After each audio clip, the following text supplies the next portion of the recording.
A safe community requires that there is good engagement with the police departments that are working to serve them and protect them. And so we're going to continue engaging our student population.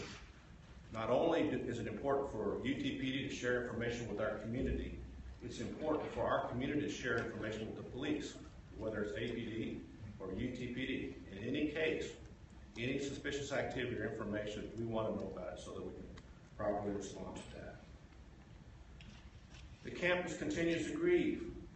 Yes, we feel better that the suspect is in custody, but we continue to grieve.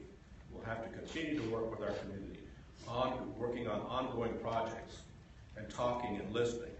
We need your support. We thank everybody's support in this particular issue.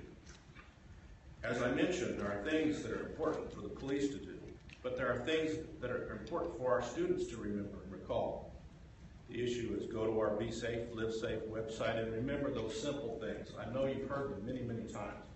The issue of being conscious of your surroundings, not necessarily walking at night alone, not necessarily walking with while texting or being distracted in an environment that you're not familiar with or comfortable with. The point is, we really believe we have a safe campus and a community, but it requires the community to step up and do its part as well. And I'm talking to our student population, I'm talking to our staff, faculty and staff. We're here for you. We'll work through this, we'll get through this grieving process and move forward. And with that, I guess we'll open up some questions.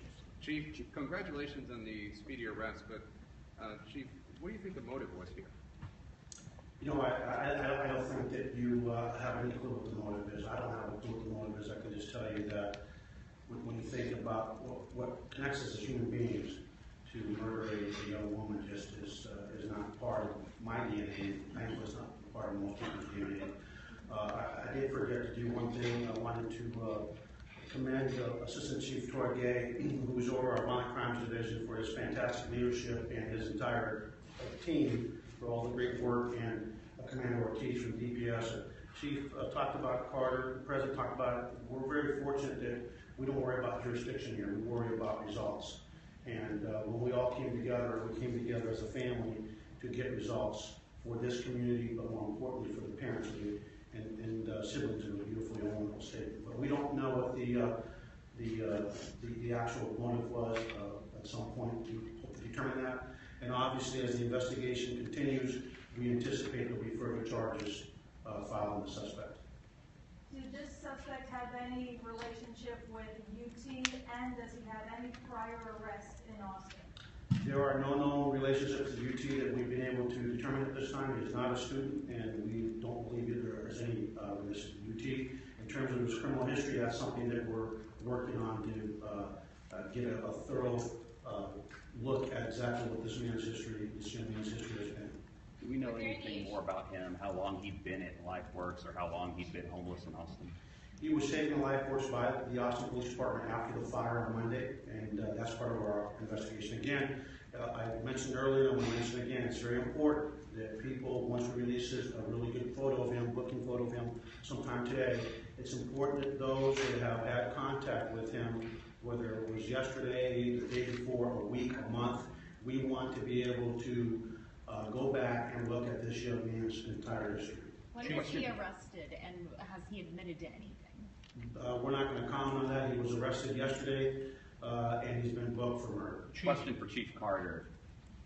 If this individual is homeless on campus, can you speak to all, is there a problem with homeless people on campus? Have you identified places where they may hang out, or even in buildings where they have access to? So one of the things that we currently do, and as I think the press is clearly aware, there have been times when we've had members of the homeless community come on campus that didn't have a need to be here or a business interest. If we identify people such as that, we respond immediately and we'll actually escort them off campus if that's required. In terms of is there a large population of homeless on campus, no, we do not believe that. However, we're in close proximity. We're in the middle of a major metropolitan area with a somewhat of a significant homeless population, especially just to our west off campus, and that's why we're doing those joint patrols with APD. focusing on those kind of issues. Did any of your How did officers recognize the him? young lady die? Was there a weapon involved? That hasn't been disclosed as yet. This one, I don't think that was Did any of your officers recognize him from their interactions on Guadalupe? to my knowledge, not at this time.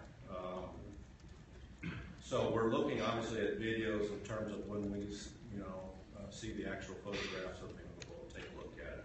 But to my understanding, he's not been in the Austin area very long.